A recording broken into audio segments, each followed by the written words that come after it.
And we are live. Welcome to another edition of DT Live.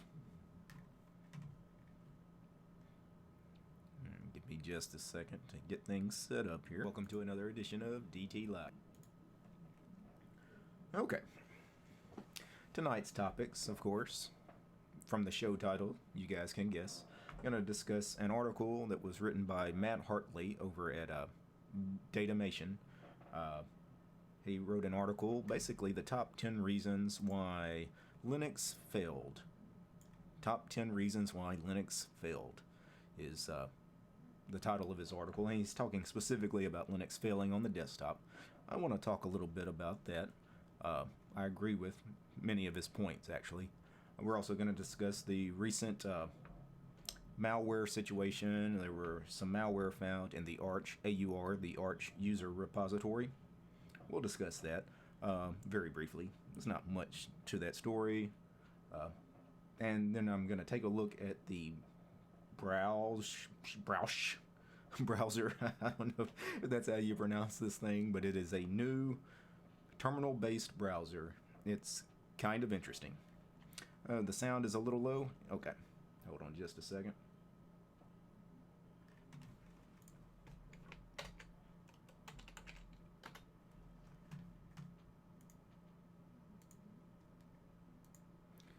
Alright, let me see.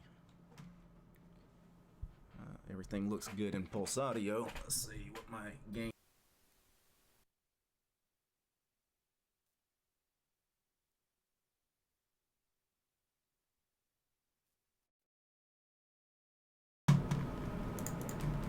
Alright.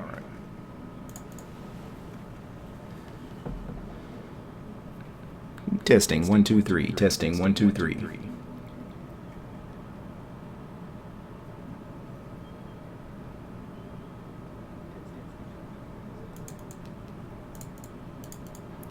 Alright, how does the audio sound now, guys?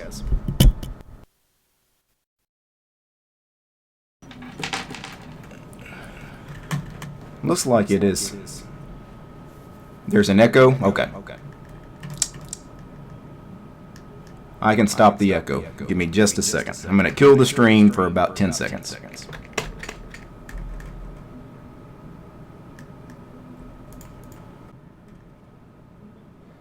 Okay, and I'm back. So, you guys in the chat, how's the sound? For those of you wondering why the sound has been an issue the last couple of videos I've made, it's because I've been playing with this mic a lot. You know, when I was trying to get Ghost BSD working, so I had the gain set way down at one point. Now I've turned it way back up. It's quiet. It's very quiet. Let me listen to it. It's very quiet. Listen to it. It's very quiet. Sounds like mono, not stereo. It's very quiet. Sounds like mono, not stereo. Yeah. Sounds like mono, not stereo. I am not sure what's going on here, guys. I am not sure what's going on here, guys. Okay. I am not sure what's going on here, guys. Very low. Okay. Give me just a second. I'm not sure what's going on. Very low. Okay. Give me just a second. How does the sound? How does it sound now? There's a feedback loop. Yeah. How does it sound now? Because I was trying to listen to it as well. All right, everything good. Now it's high, but there's an echo. Yeah, that was probably because I unmuted the desktop audio. Yep, it's good now. Echo gone. Yeah. See, the problem with the stream is there is like a 20 or 30 second delay. So I had already killed the echo, but you guys are still hearing it after I've already killed it. Yeah, it's just one of those things. Of course, when I closed OBS, now the camera looks kind of crazy too. See, these are the things that I have to deal with. Let's see if I can fix some of that. Alright. Let me kill PulseAudio there, or at least the PulseAudio volume control. Everything good? No, it's good now. Sounds a lot better. Okay. So is it too high now? Or is it still a little low? I mean, I can play with it a little bit. By the way, for those of you wondering, tonight's beer is one of my go-tos. Cane Break. Let's see. Your face is blown out. Oh, great. All right. Other than that, all is great. Okay. All right. Well, let's get to the topics at hand here. All right. So, a lot of you guys were in the chat early. Yeah, some GhostBSD comments. Yeah, I probably have to give up on GhostBSD because I never could get my mic working. Half the time I can't get my webcam to work. Can't get any USB drives mounted. GhostBSD has been a struggle. But without audio, there's nothing I can do. I can't use it. So I can't produce, a stream or even pre-recorded video. So, let me catch up on some of the chat. It looks like most of the chat after I started the stream was all about the audio issues. Yeah, sorry about that. Is that sweet beer? It's a wheat beer, not sweet.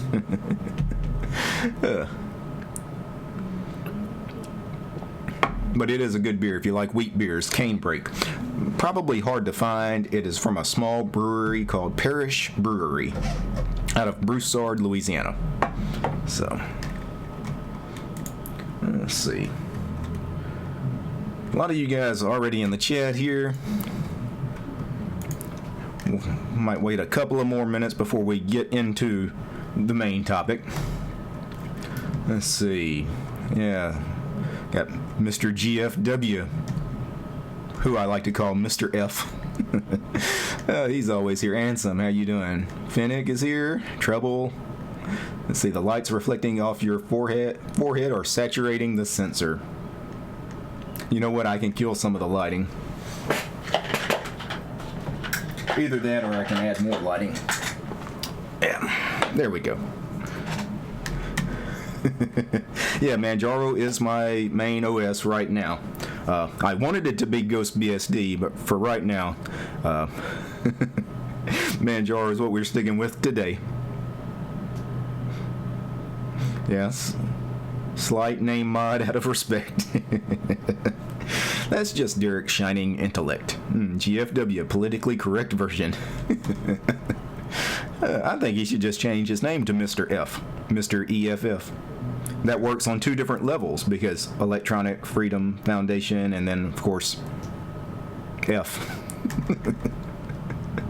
Alright, guys, so let's get into some of our main topics for the day. So I will make a note in the chat. I'll try to keep up with the chat if I can.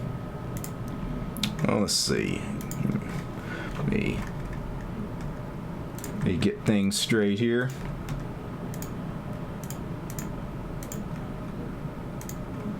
Oh, and of course now my browser is not working. There it goes. Some kind of error message actually on the web page itself. That's strange. Especially for a big website like Detonation. Anyway, Detonation. Matt Hartley, he writes articles over at Detonation. He's been doing that for years. I read a lot of his stuff. Anytime you do a like a Linux news search, a lot of his articles from Detonation come up. Really like Matt Hartley's writing. Of course, he also has a YouTube channel. Really like his videos too. Big fan of Matt Hartley. Anyway, yeah. So that was strange. OBS can sometimes crash. It has been known to crash. I do apologize about that. I'm not sure why it crashed then. I actually haven't had a crash during a live show in a while, but it has happened a couple of times to me in the 9 months or so I've been doing this. OBS is not the most stable program. It's pretty good though. Anyway, back to the article. Let's see.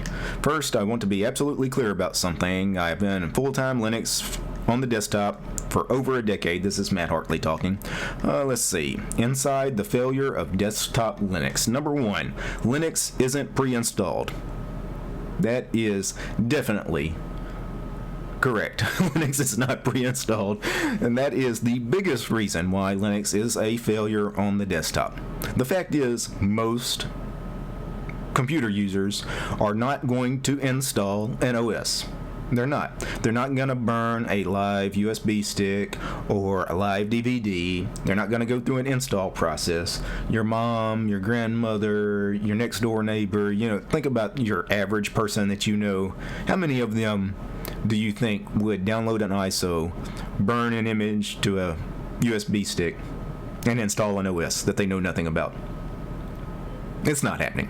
So that is why we have, 2 or 3% on the desktop, is because that's really about the amount of people out there, the percentage of us that are willing to do that. Linux not being pre-installed on the desktop is by far the number one reason why Linux kind of fails on the desktop. So I won't read what he wrote on that. That's kind of self-obvious. Number 2, Linux, freedom versus convenience. It's been my experience that people expect a user experience that's consistent and convenient. Yeah, I guess that's a typo there. Let's see. How one defines this depends on the individual user. For some, a matter of familiarity or perceived dependability. Okay, so what he's talking about here is most people are familiar with Windows or Mac OS. So if you're familiar with Windows or Mac, and that's all you've ever lived in, that's all you're familiar with. You're not going to be happy with any kind of change. Here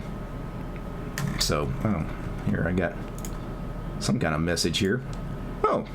New subscriber. Thank you, Siberian. I forgot I even added that to this OBS overlay. But anyway, thank you, Siberian. So, freedom versus convenience. Yes, people are familiar with the Windows workflow, the Mac workflow. They're going to be resistant to any kind of change. Linux is a big change. Regardless of desktop environment, window manager, distro, it's a change. There is no Linux distro that faithfully mimics Windows or Mac. There just isn't. So yeah, perfect. The first 2 points, Linux isn't pre-installed. Linux, freedom versus convenience, completely agree. 3, Linux lacks legacy software. Yes. He's spot on here too. Expanding on the idea of convenience, another challenge is enticing those who have legacy applications only found on Windows. Yeah, this is again familiarity. You've been using Windows apps all your life. Now you go to Linux. Where are all your Windows apps? They're not there. We tell people that we have all these alternatives. You don't need Microsoft Office. We have LibreOffice. You don't need Adobe Photoshop. We have, et cetera, et cetera. But you know what? Again, some people don't want any change, even if our software in some cases is better than what they were using in Windows and Mac. People hate change. People like familiar things. That's just the nature of it. And that is one of the biggest reasons why we can't get people over to Linux, is familiarity. Most people have always been running Windows or Mac. That's all they want to run for the rest of their lives. They're never going to want to switch. Linux, number 4 here. Linux networking isn't for the faint of heart. And what he's talking about here is, let me read a little bit of it. Networking in Linux is reliable, however, it's reliant on understanding the differences between Windows and Linux networking. In Linux, both Samba and NFS file sharing are config file based. Yeah, he's right, but this is not really the reason why Linux isn't successful as far as a desktop operating system. How many people are trying to set up Samba shares on their computer? I mean, I'm kind of a nerd. I don't play with Samba that often. And your average computer user, your grandmother's, Granny is not trying to set up a Samba share. She's just not. So but he's right. Linux networking isn't for the faint of heart. I guess it's a little easier than Windows, but this is not holding us back as far as being successful on the desktop. So, number 5, Linux video card support is tricky. Spot on here. From a basic perspective, graphics card support works just fine in Linux. It does, but it becomes muddled when you bundle in Wayland versus X. That's true. The whole Wayland versus Xorg debacle that's going on right now. Some distros use Wayland by default, some don't. Also, some distros run open source drivers by default. Most do. Most ship with free software by default. Some, though, will install those proprietary drivers for my NVIDIA card, in my case. But for the most part, I would say Linux video card support, even though I agree it's tricky, this isn't holding us back on the desktop at all, because really, video drivers are pretty good in Linux. The Intel drivers and the AMD drivers are fantastic, and the NVIDIA drivers, the proprietary drivers anyway, pretty dang good. So, yeah, that's not really... Number 4 and number 5, I don't think are holding us back. Number 6, Linux PulseAudio sound server is confusing. Spot on, but I would change that. Linux PulseAudio sound server sucks, is what I would put. Now, this is holding us back. Linux audio is actually pretty good, is what Matt Hartley writes. No, it's not. Linux audio is not good. Compared to Windows and Mac, I mean, we are way behind in that department. He goes on to talk about some of the settings in PulseAudio and how it doesn't quite sync with what's going on, and also Mixer, and all of that. He's correct on that. But PulseAudio, it just isn't good. It really isn't. But it's all we have, really. I mean, you're either running PulseAudio or you're setting up the Jack server, and that's kind of complicated in itself. So yeah, 6. Yeah, that's holding us back in a big way. One of the biggest things that's holding us back is number 7 here in this article. Linux lacks AAA gaming titles. Well, thanks to Steam, of course. This is changing a little bit, but still, if you want to be a serious gamer, you have to run Windows. You know, you can't really run Linux or Mac for that matter. If you want to be a serious gamer, your only option really is Windows. So, number 8, Linux desktop environments. And Matt writes, as much as I love the choice presented with Linux on the desktop, I can understand how some people might feel overwhelmed. Too many choices. We have too many desktop environments and window managers. I mean, full desktop environments. What do we have? GNOME, KDE, XFCE, LXDE, LXQt, Cinnamon, Trinity, Budgie, Pantheon. I mean, Deepin. The list goes on and on and on. And then we get into window managers. Only I could name 100 window managers. I'm not going to do that. But yeah, we have a lot of choice, and for the new to Linux user, it is overwhelming. What desktop environment or window manager should I go with? Yeah. Number 9, Linux distros vary in quality. Fantastic point he's going to make here. Most popular Linux distributions are fantastic. Agreed. Unfortunately, there are distros that are less than fantastic. Agreed. Some of them are downright bad. Agreed. So, let's face it. The best Linux distros as far as quality control are the commercially backed, corporate backed distros. Ubuntu, SUSE, Red Hat. They just are. Community distros are not that great. For the most part, they're going to be lesser quality, and some of the really small development teams, especially those distros that have a one-man development team, are not going to be good. Number 10, Linux is overshadowed by Chrome OS. I don't know much about Chrome OS, but Chrome OS is very popular right now because, number 1, it comes pre-installed already on software. That's the big advantage to Chrome OS. Oddly enough, though, Chrome OS is based on Linux. It's based on Gentoo Linux, so in some ways, because Chrome OS is successful on the desktop for Linux, and it's based on Gentoo, maybe Linux is doing okay on the desktop. Anyway, I just wanted to cover that. And I should link to this article, actually. I forgot to do that in the show notes. I will do that right now. And I will get back to the live chat in just a second.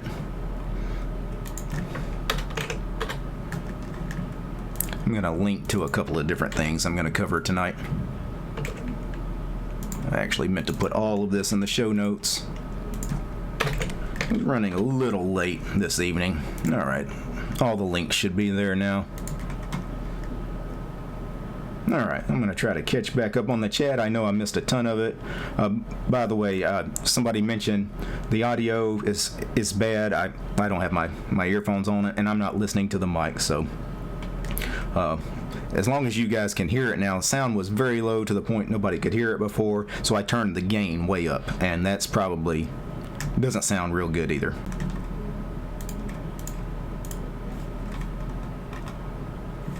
Okay, OBS crashed again, so something strange is going on here. I am not sure why OBS is giving me these problems.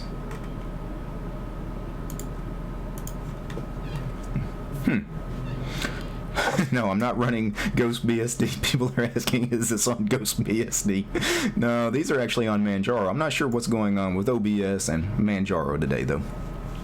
I do apologize because all that time I spent in GhostBSD, that's why the mic and the audio levels and everything are messed up. I do need to fix what's going on with OBS, though. It hasn't been crashing, so it's something new I've added here in OBS. Maybe it's a scene that's not playing well. It's not this particular scene I'm on. I've used this one before, but maybe it's some other scenes I've added for some other stuff I do on the channel and just not working well. It's causing the stream to crash sometimes. Anyway, back to the chat quickly. Let's see, EFF, talking about Mr. F, yeah. Electronic Freedom Fighter, extremely frigid female. Yeah, a lot of you guys had some cool acronyms for that. Let's see, and now the stream has died. Yeah, now the stream has died a couple of times. Okay, so the stream is dead. No, the stream is back now. Let's see. Are you sure you aren't running GhostBSD? Of course, the GhostBSD jokes, I'm sure there's a ton of them I've missed. Yeah, Windows doesn't see a boot. That's funky. I use Trinity Desktop. Yeah, the Trinity Desktop environment, of course, present arms.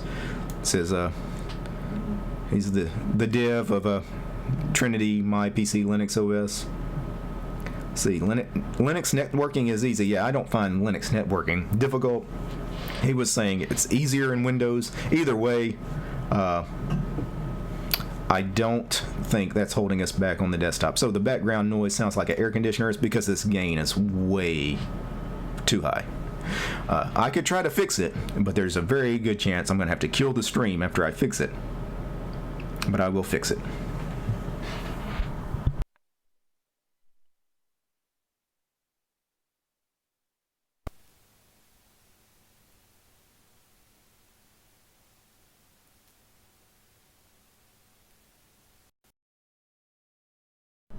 Okay.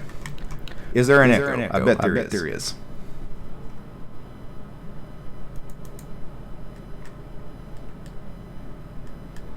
And guys, let me know if there is an echo. I'm expecting it. Yes, there is. Okay, so I'm going to have to kill the stream. That's what I was thinking. Be back in 2 seconds. Okay. How's the audio now?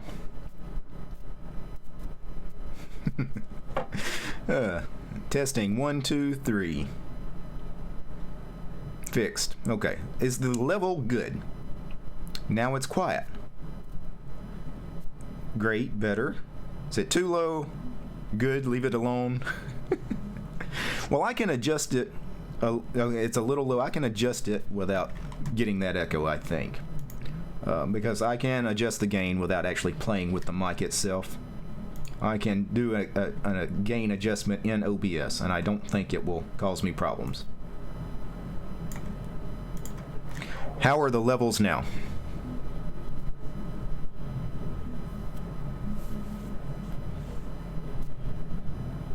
Okay. Yeah, you still hear AC background noise. Now, I do have central air in this house. Normally, it doesn't pick up that bad, though. Best level so far. You know what? Because Mr. F says it's the best level so far, I'm just going to leave well enough alone. After tonight's stream, I will play with it offline. And I'll get the levels straightened back out. Again, they're all jacked up because of me trying to get this mic working in GhostBSD the other day. You're also hearing a tone around 800 HH. Yeah, it's getting better. Hertz. I will have to listen to it, yeah. If it's AC, better. AC noise is tolerable, yeah. Yeah, that's weird because normally sometimes you can hear like a hum of a computer or the central air in this house over this mic, but it's usually not that bad. I probably still have the gain too high. You can normalize it in Audacity. Yes, I could. Actually, I could do a compressor inside OBS. I mean, do I really want to play with the audio during a live stream? You know what? I'm gonna do it. Let me add a filter to the mic. Let's see. How about noise suppression? Noise suppression. I'm going to set the noise suppression level 20 decibels. All right. How is the audio now, guys? Please tell me that that's good. Oh, that works. Mr. F. LMAO, I knew he'd do it. Yeah, you guys know if there's a chance that I'm going to mess something up, I'm going to try it. For those of you that know OBS a little bit, what you do is you go to your mic auxiliary settings, you add a filter called noise suppression. By default, it's set to 30 decibels. I found that a little high. I backed it down to 20 decibels for noise suppression. St. Raphael, what? I can't hear you. Please tell me you're kidding. Less noise, but also more distortion. Yeah, that's the problem with doing something like noise suppression. Is when I'm not speaking, it's really, really quiet. But then when I talk, you get my voice, but then you get a lot of crud, you know, that you normally wouldn't otherwise get. So you guys either deal with the distortion of my voice, or you deal with the hum when I'm not speaking. You know what? I could play around with it a little more. Let's see, noise suppression levels. I'm going to back it down to, you know what? Let's back it down to 10 decibels. And I'm just going to roll with that. How does 10 decibels for noise suppression sound?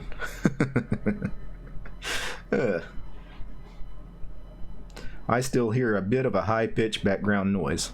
Of course, that was before I reduced the noise suppression even more. Yeah, honestly, the hum is kind of nice. All right, so Kerwin says you sound great still. Okay, well, we're just gonna go with it. All right, Stacy says, what's up, Derek? How you doing, Stacy? Lowrider, all good. I can hear you. Go on. Yeah, the problem wasn't, you know, people could hear me. They were saying they were picking up a lot of noise. Again, I'm gonna have to play with the gain and all the OBS settings because everything's kind of messed up from when I was playing with Ghost BSD for 3 days. I still hear it. I like the AC noise better. You still hear the hum, Joe? It's fine. I can't hear something strange. Okay. Of course, it also depends. Some of you guys are probably listening on earbuds, and yeah, you're going to pick up every noise in the house on those things. So that's why some people can hear it and some people can't. Also, some people have better microphones or earphones than most. Yeah, once DistroTube gets 100,000 subscribers or 1 million subscribers, a shotgun mic would be a nice solution, yeah? Yeah, I just need to get this mic. Actually, this mic was working fine. I need to quit distro hopping. Is what I need to. I need to stop distro hopping. This is the reason why I need to stop distro hopping. As I start messing with stuff, you know, I need to leave well enough alone sometimes. Anyway, I'm gonna make a note where I left off in the chat, because I'm going to go back to the next story I wanted to cover, which was the Arch Linux user repository, the AUR, found to contain malware. This was from 2 days ago. This article is Sensor Tech Forum. Just happened to be the article I read. There's a number of news stories that covered this, news sites that covered this story. Basically, let's see. Linux users of all distributions have received a major warning not to explicitly trust user-run software repositories. I have been saying this forever. PPAs in Ubuntu, the AUR in Arch, you know, all these community repos, basically. You have to be careful with them. And ultimately, you are responsible for what you install from those things. You need to actually check out these packages yourself. I mean, this is not the Arch Linux devs' job. You know, they're not running these community repos. The Ubuntu PPAs, I mean, Ubuntu has no control over who just sets up a PPA. You need to check these things out before you install them. That's just the reality of it. Anyway, the security investigation shows that a malicious user with the nickname Xeactor modified in June 7th an orphaned package. An orphaned package is a package that no longer has a maintainer. and that package was called acro-read. The changes included a curl script that downloads and runs a script from a remote site. This installs a persistent software that reconfigures systemd in order to start periodically. And you know what this kind of sounds like? It kind of sounds like the guy that was playing with some systemd stuff to put the cryptocurrency miner and the snap package in Ubuntu's software center. Sounds very similar to that. Anyway, following the discovery, all dangerous instances were removed. The user account was suspended. The investigation revealed that the executed scripts included data harvesting. It retrieved the following information: your machine's ID, the output of uname-a, wants to know what kernel you're running, CPU information, Pac-Man information, and the output of systemctl list units. So some systemd information. Let's see, the harvested information was to be transferred to a pastebin document. Appears to be done by an inexperienced hacker because the script contained his private API key. Anyway, 3 packages in the AUR were found to be affected by this user: acro-read, balls, B-A-L-Z, balls, and minergate. Minergate. Cryptocurrency mining? Could be. Anyway, there are several hypotheses that are currently considered as possible. One Reddit user, though, has posted several that mentioned that XE Actor posted several cryptocurrency miner packages, I guess, on Reddit or GitHub or maybe the AUR. So this guy has been doing some stuff with cryptocurrency mining before.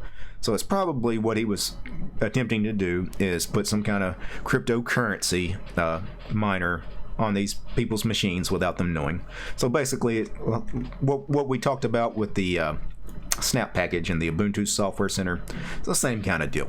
And a matter of fact, when that story came out, what was that, a month or 2 ago, about the Ubuntu Software Center containing those 2 snap packages with the cryptocurrency miner embedded in them, and I told you guys that could have happened anywhere to anybody, that it wasn't a problem with Ubuntu, it wasn't a problem with snaps. This could have happened. I specifically mentioned this could happen in Arch's AUR. This could happen in Flatpaks in Fedora. You know, you can't stop these people from packaging these things and putting it, you know, especially in community repos. So, a matter of fact, this was the same kind of thing that was going on with the Gentoo hack of their GitHub page, their GitHub repos, because that guy was intending to put malware up on GitHub in replace of the real packages. So, you know, so a lot of people wanted to, you know, throw a little shade on Ubuntu when that happened to them a couple of months back, but then it quickly happened to Gentoo. Now it's happened to Arch. It seems like all of a sudden we're getting more of this. We're used to, you know, you didn't see people doing this kind of stuff with these community repos. It was a pretty safe playground, but now, I mean, they've told you from the beginning. Ubuntu tells you straight up, PPAs, be warned, you're on your own, check the dang packages. Arch tells you, you know what, don't use a AUR helper like Yowert or whatever, you know, actually build the packages yourself, read the package build. I never do that. I don't look at that thing. I just don't have the time. So I'm telling you guys to do that. I'm going to tell you right now, I don't do that. But you know what? If something hoses my system because I did not do that, I'm to blame. You know, I'm not going to blame Ubuntu. I'm not going to blame Arch. I'm not going to blame whatever distro I happen to be running, you know, because I installed something from a community repo or from GitHub or from wherever, you know. Now, if I install something from their core repos and it hoses my system, then I'll blame them. But all right, let me get back to the chat. All right, hopefully the audio of that segment will be a little bit better than the first one. Let's see. Yeah, need to quit BSD hopping. Absolutely. Ghost BSD was not a distro hopping; it was a OS hopping. Yeah, just get a setup that works and keep it. Stacy, that is because I have this IC dock, the 6-bay IC dock that I now have. This is going to allow me to do that because now I can hop. But what I'm going to do is, yeah, I'm going to have a distro that is completely set up and I won't touch it you know, so I can do these streams and everything. I'll play around, you know, on some of the other drives, but I'm going to have one drive with one distro that is my go-to distro.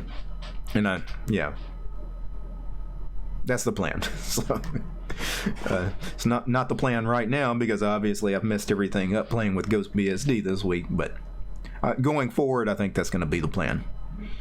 All right. So even if I hop and play around in something like GhostBSD or whatever, you know, I'm going to come back to my Manjaro installation and make these streams. So anyway, distro hopping is fun though. Yes, it is. Yes, it is. Let's see. We'll be sure to remind you about the hop stop. Yeah, please do. That's Joe. Yeah. The next time I mention I want to hop, you guys shut it down right away. Just stop me. Just say no. Yeah, so maybe it's cleaned up since the last time I used an Arch. Yeah, you talking about the AURs cleaned up? I don't know. I've never had a problem with the Arch AUR though. I mean, I've had packages not build correctly. I've had packages break, but I've, you know, never found anything malicious in them. So let's see. System D strikes again. Lennart BTFO. Lennart Pottering, yeah. Matter of fact, he's responsible for System D. He's also responsible for PulseAudio, which I went on that rant earlier about PulseAudio, man. Let's see. Yeah, come on. No one ever said AUR PPA is a safe bet. Yep. Alan says, I rarely use AUR. Okay. Yowert is dead. Yeah. Yeah, I still use it. Let's see. Yeah. And the super chat. Thank you, Breadmoth. Yeah, 6 bays, right? Well, I plan to help contribute until you can fill all the bays on that icy dock, not icy hot. Icy hot is the rub that you put on your chest. Anyway, I have my eye on that mug, by the way. Coffee, decaf, or the good stuff. I don't drink decaf. I only drink the caffeinated stuff. That's the point. Of course, this late in the day, I've switched over to an adult beverage. But I appreciate the super chat there, Breadmoth. 6 bays, yes. I've already bought 2 drives. I've only got 1 in here right now. But I've bought 2 SSDs. I've got to fill the other 4 bays. What I'm going to do is probably buy them 2 at a time. They're $57 drives. So, you know, every time I have an extra $120, you know, I'll buy the next 2, then I'll get the next 2. We'll get it filled up pretty quick. And then that'll solve some of my distro hopping problems again, because then I'll have 7 SSDs in this machine. And again, one of them is going to contain my go-to OS. I'm not going to play around in it. I'm going to have everything set up right to make these videos. Let's see. My main system is Antergos, says Paul. I don't mess with that one. Smart man. Present arms. I have 2 laptops. One I make my builds on, and this one that suffers all the testing. Joe, 124 viewers and only 22 thumbs up. Come on, folks, give DT some love and thumbs up this video. Thank you, Joe. Guys, he is right though. Please like the video. If you're not subscribed to the channel and you find my content informative, entertaining, please consider subscribing. Likes, subscribes, shares, they do help. They help the channel rank better. More eyes on my content, more eyes on Linux content. Let's spread the message. All right. Let's see, Breadmoth, whatever it is, thingy. Talking about the icy dock, yeah, not icy hot. It's strange when you do a super chat and say you're buying me icy hot. Let's see. Yeah, I'm biased, so I say my OS is the best OS ever. Yeah, I think everybody thinks that though, that their OS is the best OS. Let's see, Mr. F. Thought on Docker and Portainer versus VMs. Haven't tried it. I just use VMs. But a lot of people love Docker. I don't know. Let's see. At least 4 of the 6 bays are for distro hopping purposes. At least 4? Yeah. I might go 5 of the 6 bays. I may keep 1 bay open for storage. You know, have 1 drive that's just for storage. But yeah, I'm probably going to hop on at least 4 of them, if not 5. Let's see. Breadmoss, Slackware review when? We got to get to that one soon. what I've been putting it off is because I was waiting for Slackware to eventually have a major release, and then I thought, it would be appropriate to take a look at it then.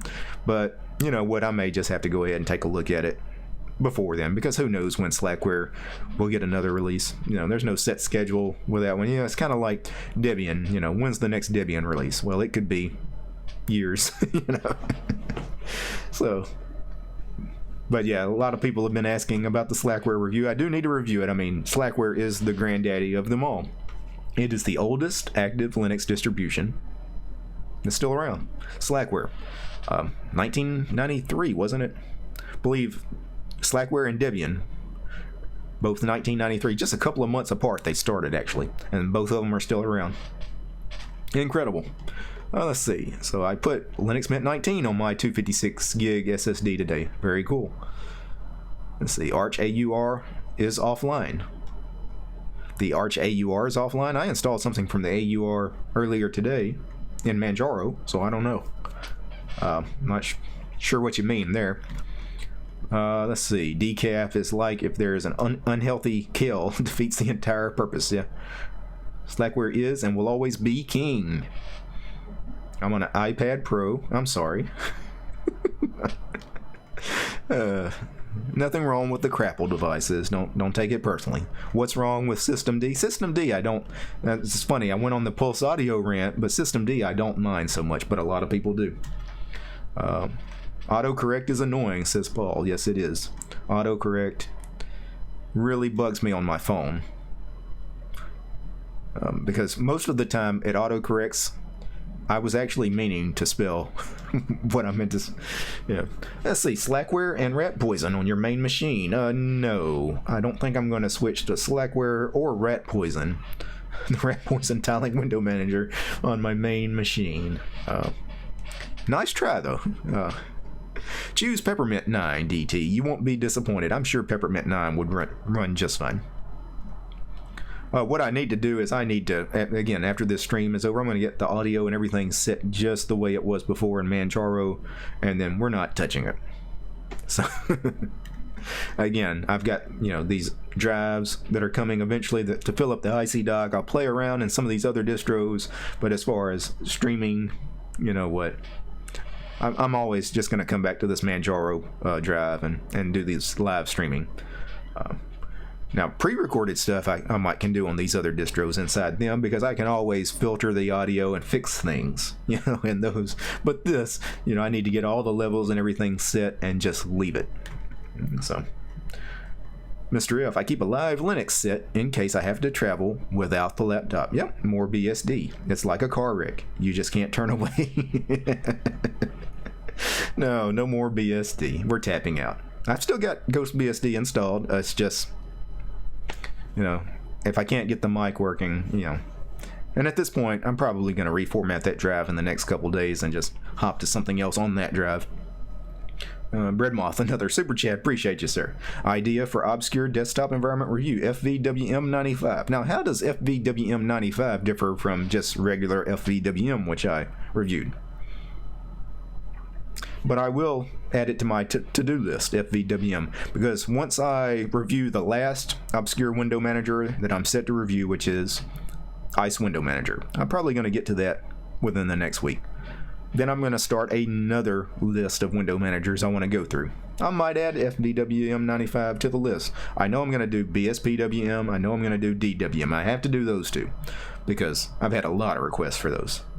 They're pretty popular too. A lot of people use DWM. It's been around forever. BSPWM seems pretty popular, so I do those two. I might do Window Maker too. Somebody asked about that, and you know what? I like that idea. I might do Window Maker. So it's a Windows 95 interface, FVWM. Okay, that sounds interesting. Actually, FVWM is older than Windows 95. Well, I guess, is there a fork called FVWM 95 that mimics Windows 95? Either way, sounds interesting. I'll add it to my to-do list, and when I get around to doing the next round of obscure window managers to take a look at, I'll check it out and see what it looks like. It actually sounds interesting, actually. If it mimics Windows 95, that could be fun. Alright, let's see. Yeah, MC support, I'll be on Sebion tomorrow. Fat Elvis, run it on Void runs great, and it doesn't try to take over everything. So he's talking about the run it init system that Void Linux uses, rather than systemd. Yeah, Bridmoth, BSD today is what Linux was 10 plus years ago. A lot of things don't quite work. I would go further back than that. BSD today is what Linux was probably 15 years ago. It's worse than 10 years ago. 10 years ago, we didn't have as many user-friendly distros as we have now, but like Ubuntu and all the Ubuntu flavors, they still just kind of worked. I mean, you still had some Wi-Fi issues, had more issues with Xorg, sometimes with audio issues than we have today. But overall, things just kind of worked. BSD way light years behind what Linux is today. And it's pretty far behind what Linux was even 10 years ago. They've got a lot of catching up to do as far as on the desktop. I'm sure it's a great server OS, BSD. Not ready for prime time on the desktop, though. Mr. F, keep a current copy of Tails on my keychain, too. Yeah, I do, too. I have a thumb drive with Tails. I also have a VM of Tails I keep. Let's see. I would choose Mint over Ubuntu any day of the week. Yep, many people do. Window Maker would be a cool idea for obscure. Yeah, and I'm probably going to add that one. So I'm going to try to come up with another, I don't know. Instead of doing another 12 window managers, I might do like 5 or 6, 5 or 6 that I missed the first go around that I think, enough people have requested, Not too many people have asked about Window Maker, but it's an interesting window manager, so I'll probably do that one. Let's see. Autocorrect doesn't work when you want it, and it works when you don't want it. Very true. All right, I'm going to make a mark here where I stopped in the chat because I still have one more story to cover. Actually, it's not really a story. It is a browser. Browsh. I don't know if that is actually how they intend that to be pronounced. Browsh. What is Browsh? It is a terminal-based web browser. Now, I know what you're thinking. Terminal-based web browser. We already have one. Actually, we already have several. The one I've discussed many times on my channel, Lynx, Lynx, Lynx. You guys know I love Lynx. What is the difference between Lynx and Browsh? Well, Browsh is a fully modern text-based browser. It renders anything that a modern browser can, which means, unlike Lynx, we're talking HTML5, CSS3, JavaScript, video, and even WebGL. Its main purpose is to run on a remote server and be accessed via SSH or the in-browser HTML servers in order to significantly reduce bandwidth and thus both increase browsing speeds and decrease bandwidth costs. Now, I know that this thing uses Firefox in some way. Browsh was in the Arch user repositories. So let me open up a terminal. So actually, let me show you this first. I use URXVT as my terminal. RXVT Unicode. If I try to launch Browsh in this terminal, waiting for Firefox to connect. So it's going to use some kind of Firefox libraries or whatever to render this web page. This is google.com. This obviously does not look good. This is not correct. This should be kind of a faithful, replication or representation of google.com. This is not google.com. So URXVT, for those that use this browser as your default browser as your default terminal, URXVT, Browsh is not going to work in it. Luckily, I have more terminals than just URXVT on this system. I have Xterm. When I open Xterm and run Browsh, waiting for Firefox to connect, there is google.com. The Google logo, the little input field where you type your search query, the buttons, although there's no text on the buttons, links, Gmail, images, about, store. If I click the about, I mean, does it actually work like a link in a website? Wonder if I have to double click it. I'm not actually sure how this is going to work. I might have to pull up. Well, for one thing, I don't like Xterm for this. I have one more browser, Termite. You guys know I love Termite too. Termite's a great browser. Let's see the rendering in this. Oh yeah, so google.com looks pretty good. Let's see if I can get back to, okay, key bindings.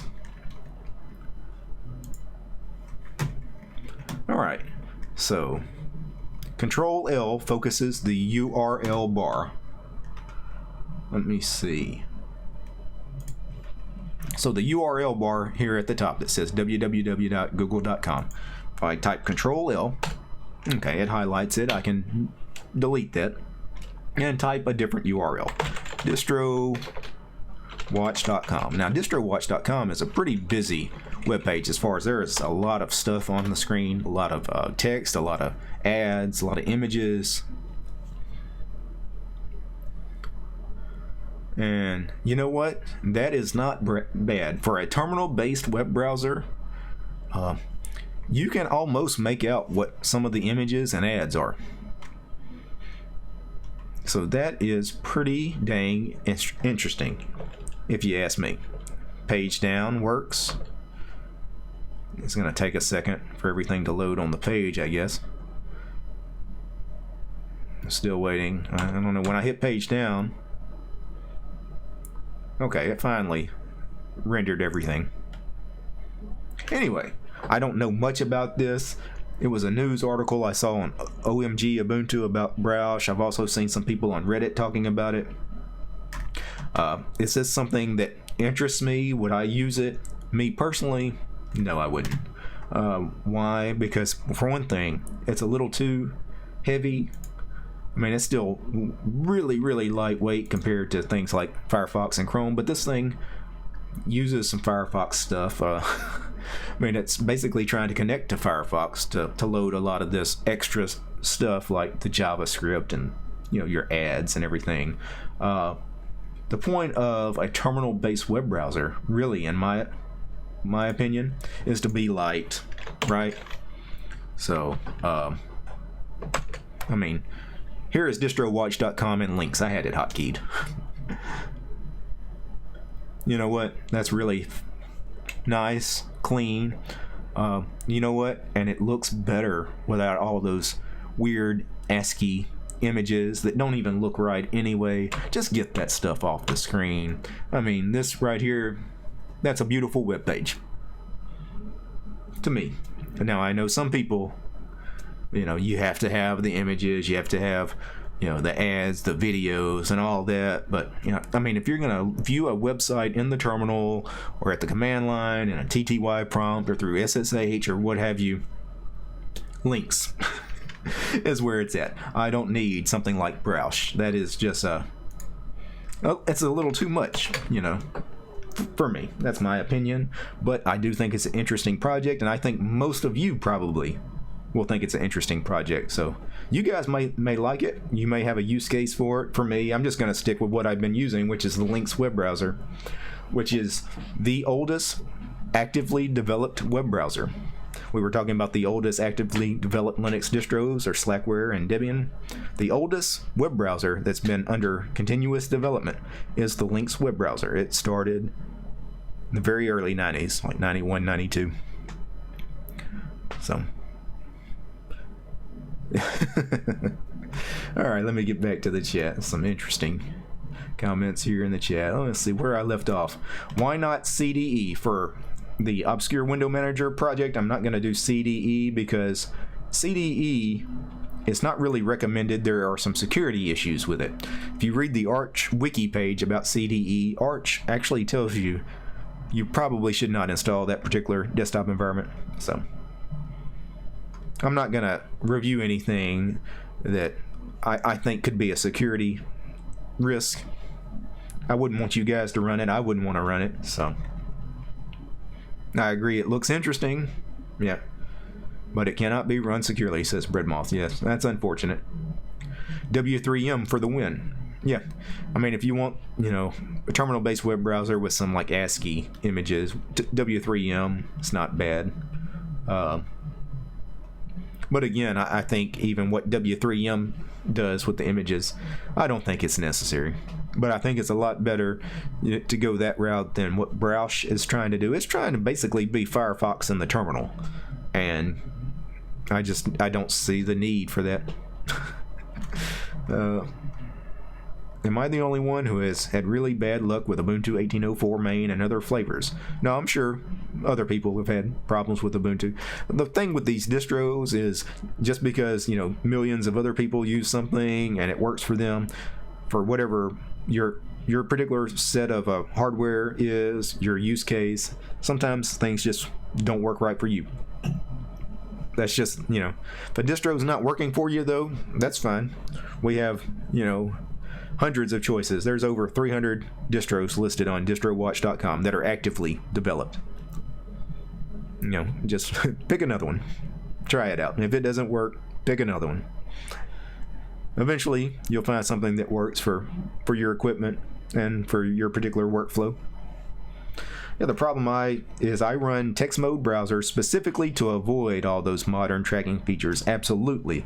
I run links so I don't get JavaScript and advertisements and all this multimedia stuff that's just all over the place. I don't need animated images and auto playing videos and, you know, all this stuff that's on modern websites these days. I don't need it. I don't want it most of the time.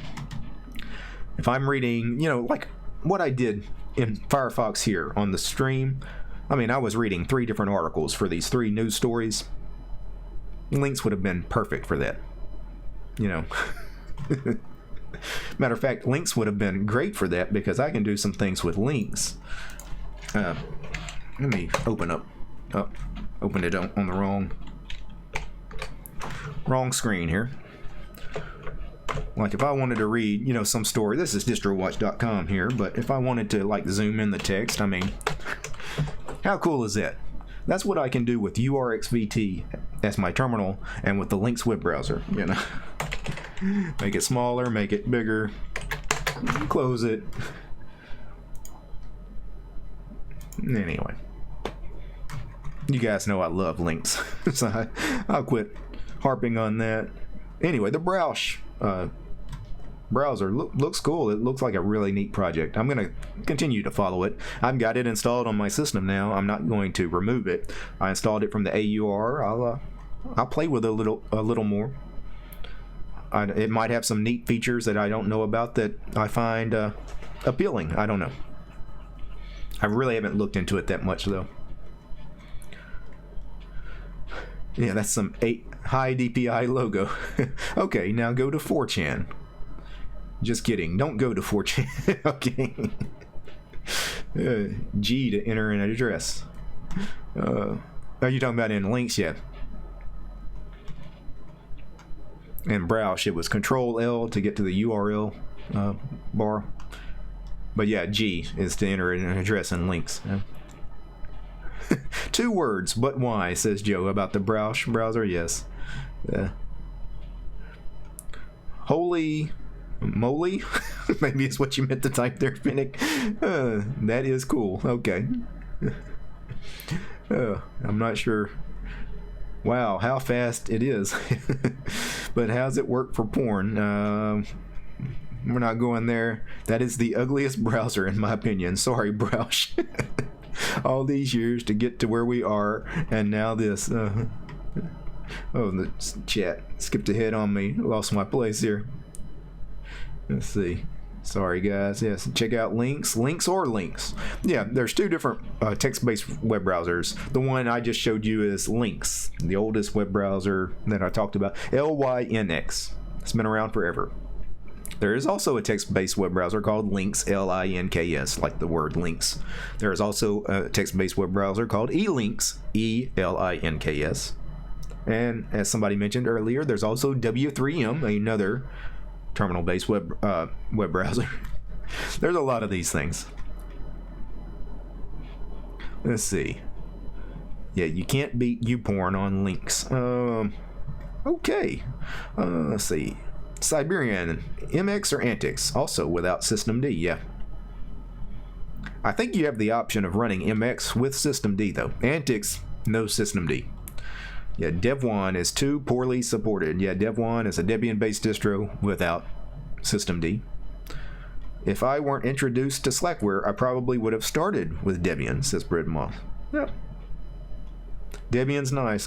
Where Debian really became popular is because the repos. Hard to beat the Debian repos. Although in recent years, Arch, especially now with the AUR, even though the AUR is having some issues, Arch with the AUR has really overtaken Debian as far as the number of packages you can get installed. You know, I can get more stuff installed now in Arch than what I can in Debian. Some of the stuff I can find in the AUR, I can't find in Debian. I can't find any kind of community repo. Some of the stuff I would have to compile, and I hate compiling. So, yeah, open the stream in Browsh. Yeah, that would be interesting. I wonder what my channel would look like in Browsh. You know what? Let me pause here. That is actually not a bad idea. This could be interesting, or it could be a disaster. You know what? I'm not exactly sure. Wow, my computer is running slow. Either that or, you know what, my wireless keyboard. I probably need to change the batteries. Let's see. I wonder if it will accept a URL argument. I actually haven't tried this before. No, it still goes straight to google.com. So Control L to get up to the URL field, and then YouTube, and then how about the URL to my channel.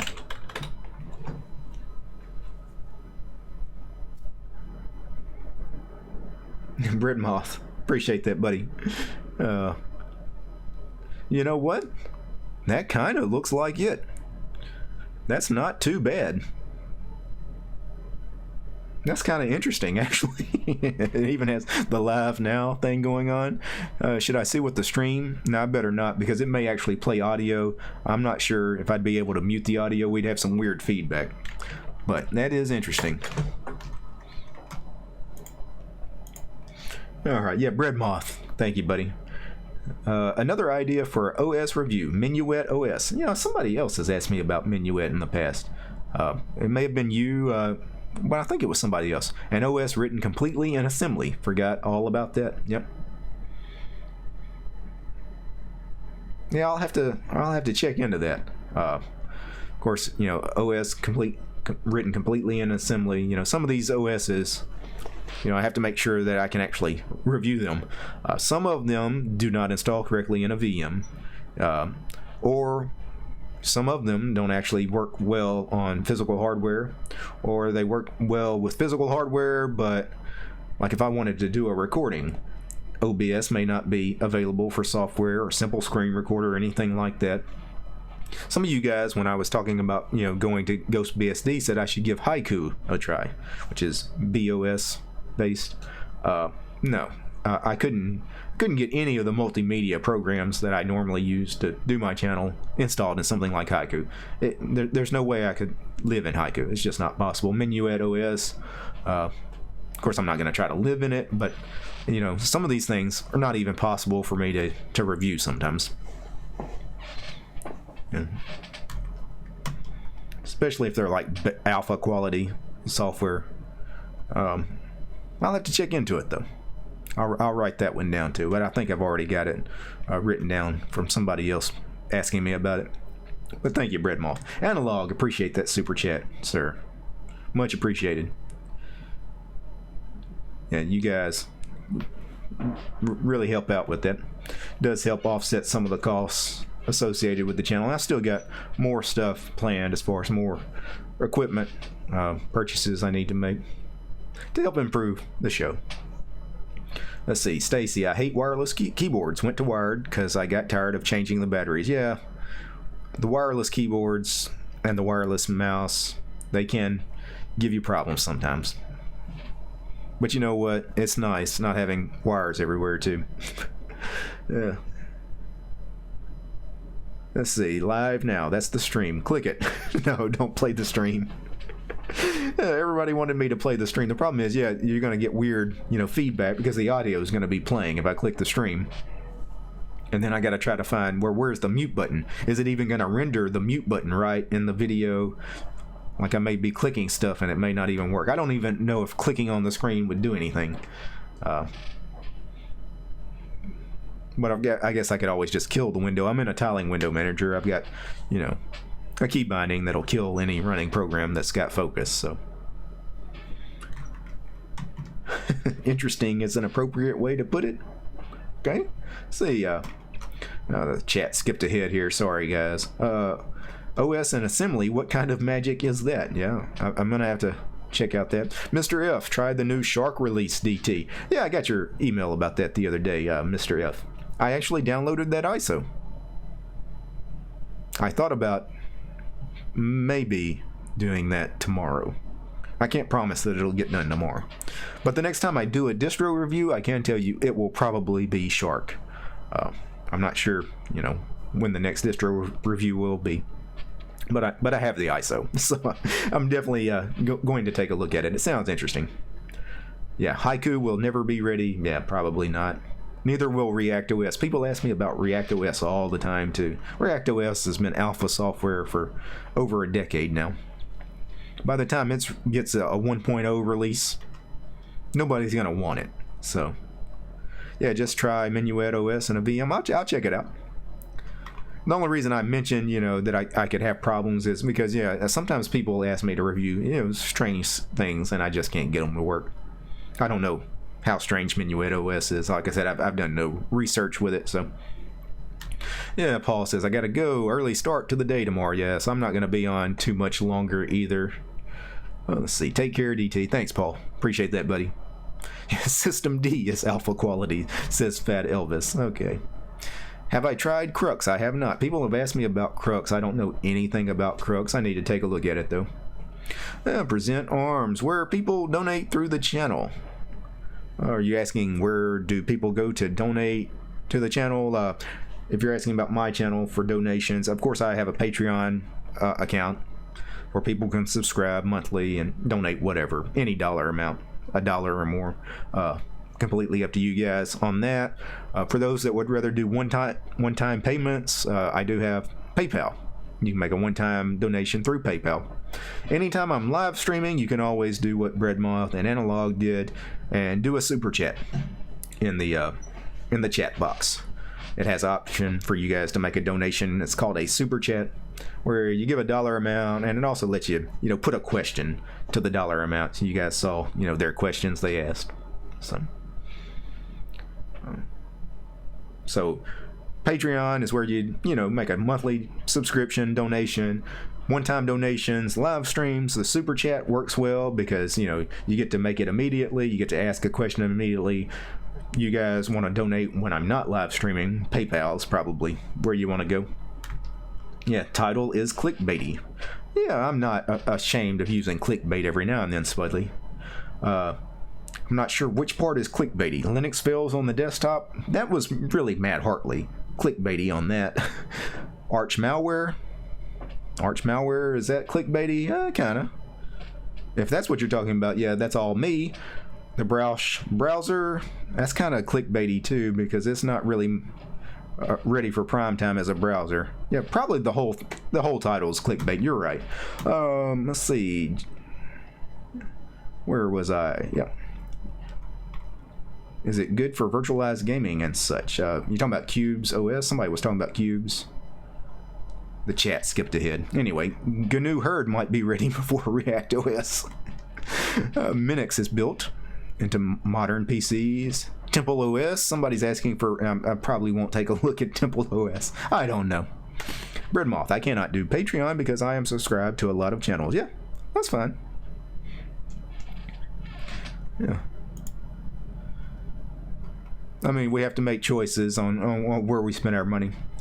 We all do that. I do that too. So, let's see. Chipsets run Minix. But I do like the one-time donations through Super Chat and PayPal. Those things help. I know a lot of people would rather do one-time donations anyway because... let me see this Super Chat here. Finnick, please open the stream in Browsh. You know what? Why not? Alright. Let's see what happens here, guys. You know what? URXVT is not going to work, so let me open up Termite again. So, Browsh. Alright, guys, if the stream crashes, fails, or whatever happens, for some reason I get injured doing this, blame Finnick. Control-Ild. Me. YouTube. Actually, yeah, let's see if I can go to my channel. YouTube.com. If I can spell it right.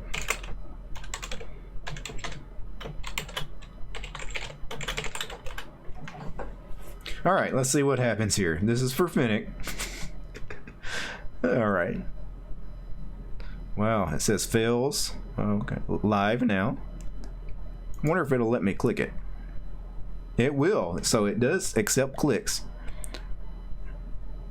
And let's see if it actually plays sound.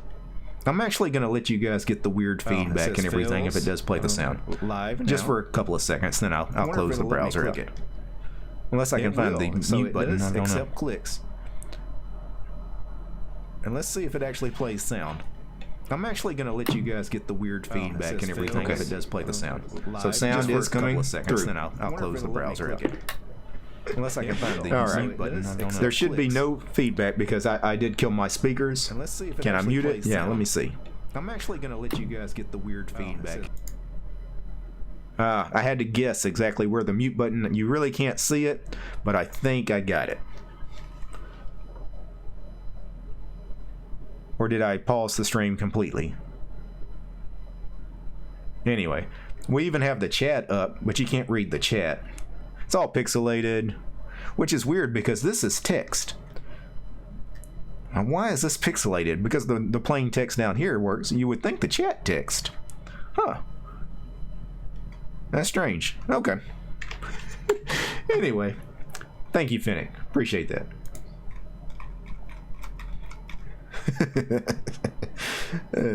Yeah, the trouble is with the Super Chat, Google takes 30%. That's the problem. Yeah. PayPal is a better way to make one-time donations because PayPal takes a smaller cut. The thing with the Super Chat, the reason I don't mind them during the live streams, and and I don't push people to go to PayPal rather than do the Super Chat, is the Super Chat is nice because you know what, you get to do it right here in the stream. You get noticed here in the stream. You get to post a comment or a question that the YouTuber gets to read on air. So the Super Chat is actually a really nice feature. I actually quite like it. Yeah, Google takes 30%, but you know what? I'm using Google servers right now. I mean, I'm using their servers, their bandwidth. I mean, I'm using everything. 30%. That's a fair cut. And I'm not a big fan of Google, but I'll let them have their 30%. So. Yeah, Spudley. No skin off my bones. Didn't mean to cause anything. Probably shouldn't have said anything. No, it's not a problem, Spudley. Let's see, Stacy. That would be me, Derek. I'm just curious about it. I must have missed what we were curious about. The chat skipped ahead. Yeah, Spudley. He has thick skin. Yeah, you're not gonna get me rattled, Spudley. Takes a lot to get me off my game, buddy. And then everybody screamed, "Do it!" as far as Browsh and doing the live dashboard and YouTube. That was funny. Don't cross the streams. This is amazing. It's happening. OMG. Can you mute? Holy crap. Look at the chat. Oh, wow. DT, do it Inception. Yeah. You can only go, what, 4 levels deep? And then you're in limbo? Haven't seen that movie in forever, but that was a great movie, Inception. Let's see. Yeah, that's incredible. You can pause it. Nice. What dimension are we in now? Okay, I'm using the pack AUR. Is that all right for a AUR helper? I'm sure it's fine. I mean, I'm sure people will tell you it's not okay, but there's a lot of AUR helpers. Pick one if it's working for you. If it installs the packages correctly, just use it. You know. Of course, Arch would tell you the correct way to install things from the AUR, the safest way, going back to the story earlier, build it yourself. Inspect the package build. Check, see if there's malware in it. Hopefully you would know what malware looks like. Anyway. Yeah, just build it yourself, but I don't do that. I still use Yowert, and everybody tells me not to use it, but you know what? I've been using it for years. It just works. Never had a problem with it, so I'm not sure. It's not being maintained. Oh well, the program still works. A lot of things aren't being maintained that I use though. So, yeah. At DistroTube, what about Streamlabs? I'm not sure if that takes a percentage. You know what? I haven't thought about that. I would imagine they do take some kind of cut. Of course, they would have to. Yeah, you'll gladly do Streamlabs. I'll have to check into that. I haven't thought about that. I'm glad you mentioned that, Breadmoth. Cubes OS and whether or not Windows can run inside it and play games. You might have some problems with Cubes OS because all the containerization it does. I haven't used it personally, but I'm not sure how Cubes OS would work as far as living in it full time for a daily desktop driver. Probably wouldn't be something that I would go into thinking it's going to work out. You know, kind of like I shouldn't have gone into Ghost BSD thinking that would work out. Yeah, compiling is a pain. Yeah, absolutely. I don't like compiling anything. Let's see. Yeah, just do Yowert -S AUR man. I stay watching YouTube at 144p to get used to the Browsh web browser. Yeah, there's nothing like home compiled code. Yeah, if you can read malware in code, yeah, that's true. I mean, they say that like everybody's a developer, and you know, like we're just going to open up the package build, and you know, there's going to be a line somewhere that you know has a comment above it. This is the cryptocurrency miner I'm installing on your. It doesn't happen that way. So. But again, the point of this is these distros tell you they're not responsible for any community packages you download and install. You know, it's not Ubuntu or Arch or Gento's job to make sure these community packages you go get are safe. You know, it is your job. The buck stops with you. So. Let's see. MX is a nice distro. Yeah, I would agree. MX is great, says Alan. Yeah. Configure, make, install. Easy. Well, it's not that easy, Mr. F. Oh, hold on. This throat's a little scratchy. It's more to it than configure, make, and make install sometimes with compiling things. The reason is, a lot of times you'll have dependency issues. Then you got to go find those programs. Hopefully they're in the repos. If they're not, you have to build them. Configure, make, install. Maybe they have some dependencies. You can really go down this crazy rabbit hole, you know, sometimes building stuff. On distros where you compile stuff all the time, you know, something like Gentoo, compiling stuff, you know, it's a little easier. On something like Debian Stable, if you have to compile something from source that's not in the Debian repos, good luck with that. Because if it's something that requires, you know, like a lot of newer packages as dependencies, I mean, it can be an all-day job trying to build some of these things on something like Debian. Ritual says, hey DT, how goes the night? Just tuned in as you mentioned Yowert. Funny, because I just started using Yay as a substitute. Yeah, I'll have to look into it. Yeah, you like it a lot? You might make it permanent? I'll check it out. Eventually, I guess I do need to move away from Yowert since people make fun of me. They call me a Yowert noob. So, hey bro, what's the difference between BSD and Linux? One of them works, one of them doesn't on the desktop. That's the big difference. If you're not into servers, there is no reason to take a look at BSD. If what you're trying to do is just desktop operating system, there's no reason to take a look at BSD. Let's see. Derek, can you post your PayPal link? It is in the channel header. Let me see.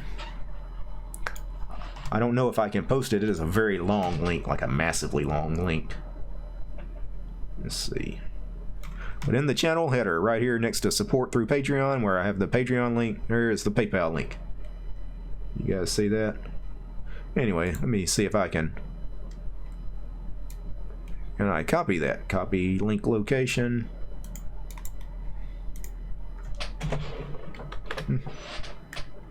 I actually cannot post the link. The link is too long. There is a 200 character limit. This link is 202 characters. So you have to go to the channel header here. Anyway, you see PayPal here. You can also go to the About tab here for my page. And at the bottom, scroll, you have my Patreon link, PayPal, LibrePay, my links to my Mastodon page, my Diaspora page, my Discord channel, my GitLab page, and of course my Reddit. So you guys a lot of times will ask me about, a lot of these links. Let's see. Hold on just a second. Anyway, these links here on the About page. There you go. I hope that helps. Yeah, I need to shorten it with Google URL shortener. I should shorten the URL and then I should add it to the show notes is what I need to do. Because I've had a couple of people mention that it would be easier if it was in the description. And I agree. It would be easier also if I went ahead and added, everything, all my links. People ask me about my GitLab page all the time. How do I find your GitLab page? I know you have one because I made a video about it, but it's not in the description of any of your videos. Yeah, it's because I put it in this About tab here, and a lot of people don't think to look there. I understand. It's kind of a weird place to put all my links, but yeah, I just need to use URL shorteners and post all my links in every description. Alright, so missed some of the chat. Sorry, guys. Let's see. That's half the fun, DT. I'm assuming we're still talking about BSD and the problems. 30-day challenge. Use Windows 2000. No, that's alright. How about OpenBSD? Nope. NetBSD. Sorry. And before anybody says it, TrueOS? No. Is that i3? That is Qtile. Mint 19 looks awesome. Yes, it does. Do you remember Twitch installs Arch Linux? I'm not sure Twitch installs Arch Linux. DT uses Qtile, says EST. Yeah, that is Qtile. Yeah, that's what I'm using right now. Qtile looks cool, but about the only tiling window manager I like is Awesome. Awesome is great. I've lived in Awesome many years back. I lived in Awesome for 2 or 3 months. It wasn't bad. I liked Awesome. Sometimes X won't show on certain distros without the driver pre-installed, as it doesn't fall back to VESA. Let's see, Lumina? Yeah, I hate the Lumina desktop and TrueOS. That thing is garbage. Try Windows 10 for 30 days. We're going to do some Windows stuff. Since a lot of you guys wanted to do Windows anyway, once I get the IC dock and all the drives set up, we may do some stuff in Windows. The thing is, Windows isn't going to be that interesting. You guys... I'm not going to have any problems running Windows because all my stuff is just going to work. All my equipment's just going to work. I'm not going to have any major issues like I had with GhostBSD. Windows is just going to work. I'm not going to like agreeing to the EULA. I don't like Microsoft as a company. But Windows, it's going to work. I would have no problem living in it. So, oh, and just so you know, DT, if you do try Yay, there isn't many dependencies for it. But one is Go, so a rather large library. Okay.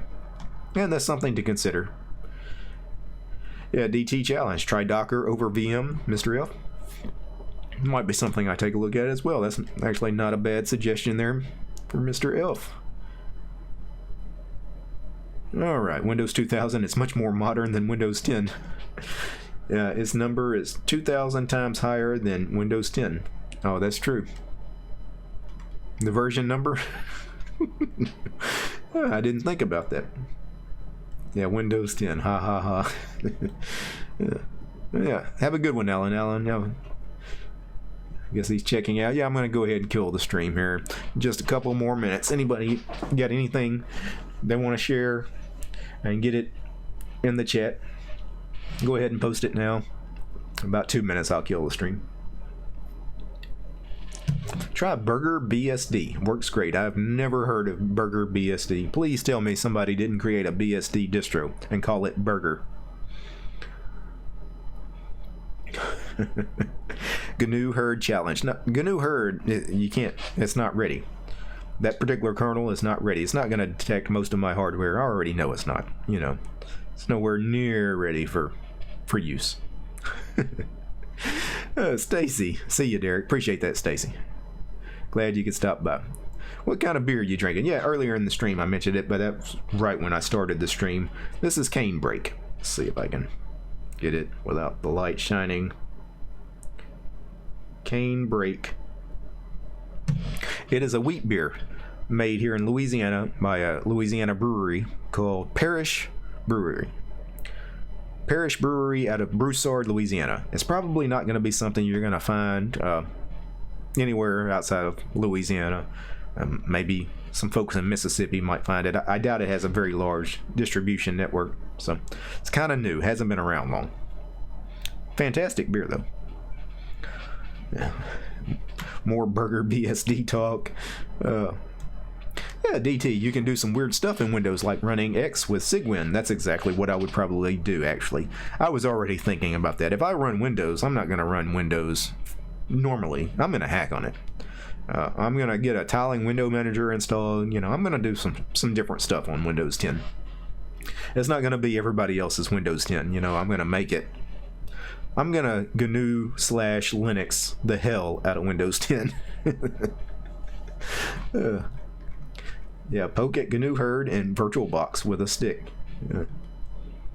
Obviously, you should use the Justin Bieber distro. Yeah? Is that the Debian distro? Bebian?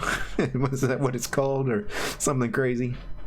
Yeah, Birdmoth. I am in Dallas, Texas. I really want to go to Louisiana, though, because of tourism. Yeah. If you've never been to New Orleans, you know, and to Bourbon Street in particular, it's something you need to do at least once. It's best to pick a good, like a holiday weekend of some kind, you know, like, well, later in the fall, if you can find, like, Halloween. I mean, there's a lot of people dressed up crazy on Bourbon Street anyway on a normal day, but if you can check it out on something like Halloween or, of course, you know, around the holidays, you know, Christmas and New Year's. Yeah. Definitely worth checking out. Yes. And more good night, Derek. Appreciate you guys, all you guys hanging out. Appreciate that. Well, I'm going to go ahead and shut down the stream. Install Windows on your ThinkPad. Yeah, we might install Windows on one of the laptops. That's not a bad idea. Sammy says, I'm new to your channel. I subbed, liked. I've been watching some of your other uploads. Thanks for the info. Appreciate that, Sammy. Appreciate the sub, too. Much appreciated. Yeah, Bebian is on SourceForge. I might have to take a look at it. Ubuntu Satanic probably won't run, though. No, it hasn't been developed in years. It wasn't that interesting of a distro, to be honest. Some weird wallpaper. That's about it. Yeah, man, I just missed another stream. You didn't miss too much. You'll catch it on the replay. That was Call Rock. Yeah. Spin Viking. Hi, DT. Spin, you're getting here right at the end, too. Yeah. Wargaming Refugee. Thanks for the stream. Good night, all. Appreciate that. Finnick, I subbed when Lunduke went behind the paywall. Okay. You know what? You know, that's working out for Brian, though. He's got well over 1,000 Patreon subscriptions now. He's making a lot of money, so I'm happy for him. I wish him well. So, let's see. Good night, all. Says Present Arms. Appreciate that. Present. Yeah, thanks for the stream, Derek. Heading to bed. Thanks, guys. Well, let me go ahead and kill the stream here. See, before I go, I do want to thank everybody that's actually still hanging out in the stream. We still have a lot of people hanging out in the stream. We have, too many people to name. Got like 70 of you guys still hanging out here. Wow. Appreciate that, guys, sincerely. Before I go, I do need to do a special thanks to my patrons, all my Patreon subscribers. Special shout out to David, Carlos, Chuck, Daniel, Brian, Leor, AK Ron, Mr. Neely Pops, Bart, Robert, Marcus, Dan, Mr. Smarty Pants, Swami, Ben, Humade, Keith, Dan, Michael, Tony, Bruno, David, Silvio, Omar, John, Carl, Greg, Christian, Rob, Matt, Mark, Tiedemann, Steven, the other Steven, and the third Steven, Eduardo, Alex, Jake, Benjamin, Marcus, Interceptor, First Paul, Second Paul, John, and Tubella. You guys rock. You guys help make this show possible. Peace, guys.